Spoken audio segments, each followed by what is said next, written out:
السلام علیکم ناظرین کرام، نئی ویڈیو میں آپ کو خوش آمدید کہتے ہیں۔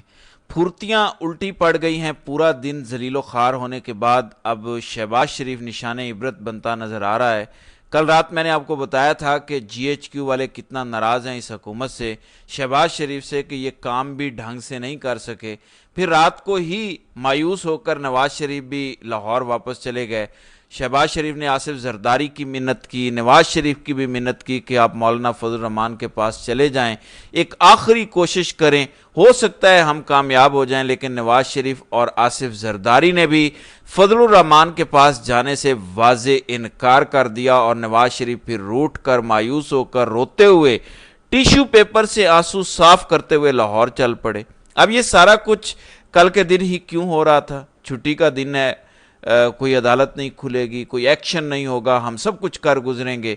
آج کیونکہ پیر ہے، اب کیونکہ ساری خواہشیں دم توڑ چکی ہیں، پی ٹی آئی نے سپریم کورٹ سے رجوع کرنے کا فیصلہ کر لیا کہ سپریم کورٹ کے فیصلے پر عمل درآمد نہیں ہوا، پھر قومی اسمبلی کے اندر نمبرز پورے نہیں ہیں اور ہاؤس بھی مکمل نہیں ہے، کے پی کے کی سینٹ کا الیکشن نہیں ہوا، لہٰذا سینٹ بھی نامکمل ہے، اور ایک ایسی آئینی ترمیم لائی جا رہی ہے جو عدلیہ پر حملہ ہے، لہٰذا اس ترمیم پر حکم امتناع جاری کیا جائے، اس کو روکا جائے۔ اس سلسلے میں P T I supreme court سے عدالت رجوع کرنے جا رہی ہے۔ پھر رات 12 بجے کے قریب ایسے سگنلز بھی آنا شروع ہو گئے تھے کہ کل سپریم کورٹ سے سرپرائز آ سکتا ہے، یعنی جس وجہ سے اتنی عجلت میں، اتنی جلد بازی میں یہ سارا کچھ کیا گیا، وہ سرپرائز سپریم کورٹ سے آ سکتا ہے۔ ممکنہ طور پر جو مخصوص سیٹوں والا فیصلہ ہے، تفصیلی فیصلہ، وہ بھی سپریم کورٹ سے آ سکتا ہے۔ لیکن آپ کو ماننا پڑے گا، داد دینی پڑے گی کہ کل کا مین آف دا میچ فضل الرحمان ہے۔ فضل الرحمان کی جو اب تک کی کارکردگی ہے، اس کے مطابق فضل الرحمان نے جمہوریت کو بھی بچا لیا۔ فضل الرحمان نے غیر آئینی ترمیم، جس کے اندر 50 سے زائد ترامیم ہیں، یعنی پورا ایک پیکیج ہے، اس میں آرمی چیف کی مدت ملازمت، ملٹری کورٹس کے اندر جو سزا ہو جاتی ہے، تو کسی جگہ وہ چیلنج نہیں ہو سکتی، قاضی کی ایکسٹینشن، باقی پوری عدلیہ کا آپریشن، آئین کے چیتھڑے اڑانا، 51A اور آرٹیکل 63A سے چھیڑ چھاڑ، اس سب کو صرف فضل الرحمان کی ثابت قدمی نے ناکام بنایا ہے۔ اور آپ یہ مت سمجھے کہ فضل الرحمان پر پریشر نہیں تھا۔ رات 8 بجے کے بعد فضل الرحمان پر اتنا پریشر شروع ہو گیا تھا، اتنا پریشر کسی جگہ سے نہیں، اور یہ اتنا پریشر کسی اتحادیوں کی جانب سے، حکومت کی جانب سے نہیں تھا، بلکہ جہاں سے پریشر آتا ہے وہاں سے اتنا پریشر آنا شروع ہو گیا تھا کہ آپ سوچ نہیں سکتے۔ جیسے امرتا بندیال پر پریشر آیا تھا اور امرتا بندیال الیکشن نہیں کروا سکے تھے، آپ کو پتہ ہے بندیال پھر عمل درآمد نہیں کروا سکے تھے اپنے فیصلے پر، اتنا پریشر آ گیا تھا۔ ایسا ہی پریشر فضل الرحمان پر بھی آیا، لیکن مولانا نے سب کچھ کھایا پیا، اور بڑی بہادری کے ساتھ غفور حیدری نے جو کل اسمبلی کے اندر کہا، انہوں نے کہا کہ 1 مہینے کا وقت چاہیے، کم از کم ہمیں 1 مہینے کا وقت دیا جائے، ہم ہر ایک چیز کو باریک بینی سے پڑھیں گے، ہم جو چاہتے ہیں، جو یہ چاہتے ہیں وہ نہیں ہوگا۔ سادہ سی قانون سازی کے لیے بھی مسودہ آتا ہے، ڈیبیٹ ہوتی ہے، کمیٹی کے اندر بھیجا جاتا ہے، کمیٹی کے اندر 2 ہفتے اس پر ڈیبیٹ ہوتی رہتی ہے، اس کے اندر ترامیم کروائی جاتی ہیں، اس کے بعد وہ قومی اسمبلی میں پیش ہوتا ہے، اور پھر اس کے بعد سینٹ میں پیش ہوتا ہے، بعد میں کہیں جا کر صدر سوچ سمجھ کے اس پر سگنیچر کرتا ہے۔ یہ تو آپ ایک ہی رات میں کروانا چاہتے ہیں۔ ایک صحافی نے اس پر سوال کیا کہ سر، اس طرح تو 1 مہینے کا اگر آپ پڑھنے کے لیے وقت مانگ رہے ہیں، قاضی صاحب تب تک ریٹائر ہو جائیں گے۔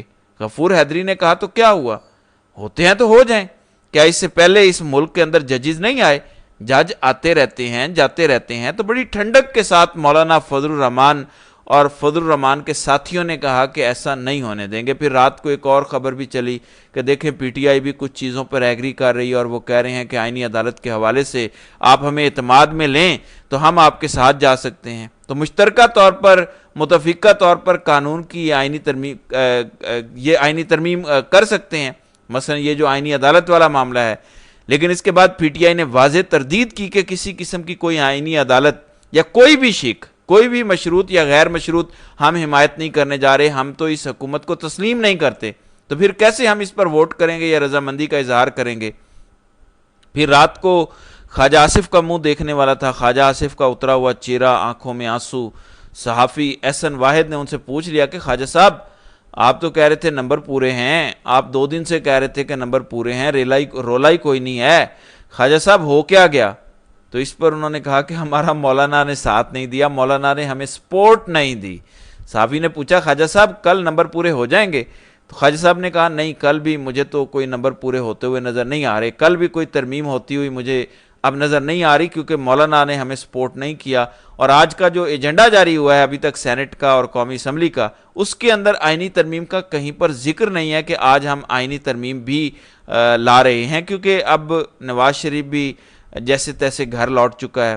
وہ جیسے کہتے ہیں نا، اب کیا ہوا جب چڑیاں چگ گئی کھیت، تو نواز شریف بھی واپس جا چکے ہیں مایوس ہو کے، اور ظاہر ہے اسٹیبلشمنٹ بھی مایوس ہو چکی ہے، وہ کسی اور پلان پر غور کرے گی۔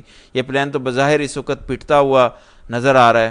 دوسری جانب جو پی ٹی آئی کے 8 ایم این ایز گرفتار ہوئے تھے اور اس کے بعد اسلام آباد ہائی کورٹ سے ان کا 8 روزہ جسمانی ریمانڈ کا عدم ہوا تھا، اس کے بعد پارلیمنٹ لاجز کو ہی سب جیل قرار دیا گیا تھا۔ آج جج ابوالحسنات ذوالقرنین کی عدالت سے ان 8 ایم این ایز کی ضمانت بعد از گرفتاری ہو گئی ہے۔ اس کے علاوہ اسلام آباد ہائی کورٹ کے اندر میاں گل حسن اورنگزیب کی عدالت کے اندر جو انہوں نے نوٹس آج 16 ستمبر کے لیے جاری کیا ہوا تھا کہ عمران خان کا ملٹری ٹرائل ہوگا یا نہیں، اس پر حکومت کا کیا موقف ہے، تو آج اٹارنی جنرل پیش ہوئے، انہوں نے کہا وزارت دفاع کی جانب سے جو ہمیں انفارمیشن ملی ہے، ابھی تک کوئی ارادہ نہیں ہے کہ عمران خان کا ملٹری ٹرائل ہوگا، ابھی تک ہمارے پاس ایسی کوئی انفارمیشن نہیں آئی۔ تو میاں گل حسن اورنگزیب نے پی ٹی آئی کو کہا کہ میں آپ کی بے چینی سمجھتا ہوں، ظاہر ہے آپ کا لیڈر ہے، آپ کو خدشات ہیں، لیکن میرے بارے میں دیکھیں کہ میرے پاس یہ اختیارات نہیں ہیں کہ ایک چیز جس کے ہونے کا شک ہے، ابھی تک بس افواہیں ہیں، ہوئی نہیں ہے، میں کیسے اس پر کوئی فیصلہ دے سکتا ہوں؟ اور ایسی صورتحال میں کہ جب یہ سویلین کا فوجی ٹرائل کا معاملہ سپریم کورٹ میں بھی زیر سماعت پڑا ہے، تو میں اس پر کوئی حکم امتناع نہیں دے سکتا۔ پھر اس کے علاوہ وکلاء بھی پریس کانفرنس کرنے جا رہے ہیں، پورے ملک کے وکلاء متحد ہو چکے ہیں۔ وکلاء کی جانب سے یہ اعلان کیا گیا ہے کہ ہم بھرپور مزاحمت کریں گے اور کسی ایسی آئینی ترمیم کو تسلیم نہیں کریں گے جو عدلیہ پر حملہ ہوگا۔ حکومت اور اسٹیبلشمنٹ ہوش کے ناخن لے۔ پھر رات کے خبر آئی جس کے اندر اعظم نذیر تارڑ کے حوالے سے ایک بیان چلا کہ مجھے مسودے کی کاپی مل گئی ہے، یعنی رات 12:30 بجے یہ انہوں نے کہا، اور مسودے کی کاپی اس وقت سوشل میڈیا پہ بھی چل رہی ہے۔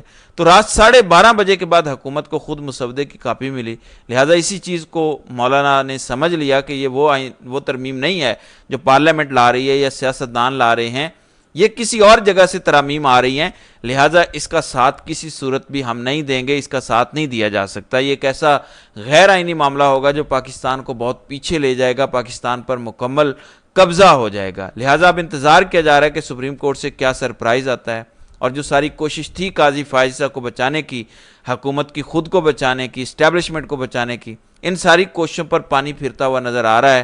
اور جو کاپی جاری ہوئی ہے ترامیم والی، اس کے اندر کیا انفارمیشن ہے وہ بھی بتا دیتا ہوں۔ مجموعی طور پر 54 تجاویز شامل کی گئی ہیں، جن میں ججز کے حوالے سے انتہائی اہم تجاویز اور آرمی ایکٹ کا آئینی تحفظ بھی شامل ہے۔ مسودے کے مطابق مجوزہ آئینی ترمیم بل میں آئین کے آرٹیکل 63 میں ترمیم، آئین کے آرٹیکل 17 میں ترمیم کے ذریعے سپریم کورٹ کی جگہ وفاقی آئینی عدالت شامل کرنے کی ترمیم، آئین کے آرٹیکل 175 کے تحت ججز کی تقرری کے طریقہ کار میں ترمیم، اور چیف جسٹس کی تقرری کے نام قومی اسمبلی کی کمیٹی وزیر اعظم کو سفارش کرے گی۔